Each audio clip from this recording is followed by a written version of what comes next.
In 2008, before Obamacare was instituted, Washington Times online opinion editor Cheryl Chumley's husband, Doug, suffered a massive heart attack that put him in a 10-day coma and ICU. But thanks to around-the-clock care, he came out of it, a fate that Chumley says would never have happened under Obamacare. Here with her story is Washington Times online editor Cheryl Chumley. Cheryl, great to see you. Thanks for being with us. Ainsley, thank you so much. You're welcome. So tell us what happened to your husband and why you say if your family was insured under Obamacare, he would not be with us today.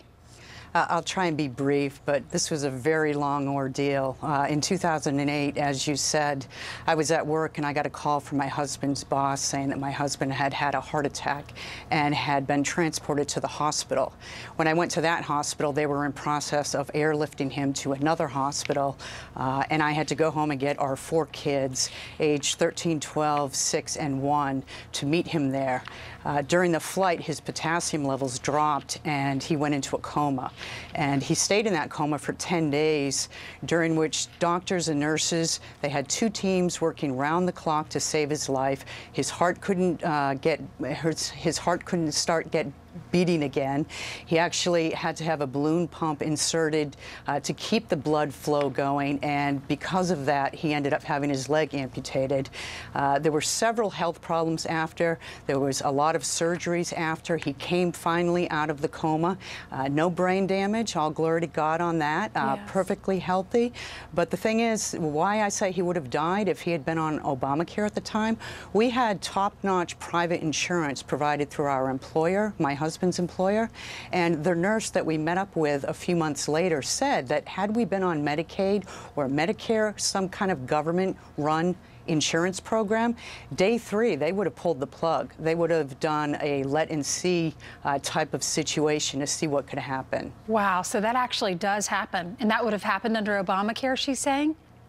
Well, if Obamacare had been in effect at the time, it would have been a government-run program where they picked and chose what care to give him. Mm-hmm. And she said that there was no way they would have provided the 2 teams of intensive care service around the clock. Wow. Even though the president at the time, President Obama, was calling these so-called private insurance companies evil. Remember that? I do remember that, and that's the thing that has really nagged at my husband and I for years since Obamacare has gone into effect. Everything that Obama said was happening at the time didn't actually happen with insurance until the passage of Obamacare. That's when we started getting our high deductibles, our co-pays that were out of the world. We couldn't choose the doctor. We had to switch medical providers.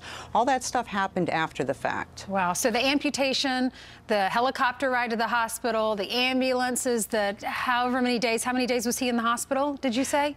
Oh, he was in the hospital in a coma for 10 days, but then he had about 30 days total in the hospital. Wow. Then he had months of home health care. And I read you only had to pay $1,200? $1,200 for the helicopter airlift. It was unbelievable. So were things better then than they are now for our country? Oh, definitely better. Definitely better. Cheryl, private market. I'm glad your husband's still with us and there to help you raise those 4 beautiful children. Thank you so much for being with us and telling us your story. Thanks, Ainsley. You're welcome. Have a good one.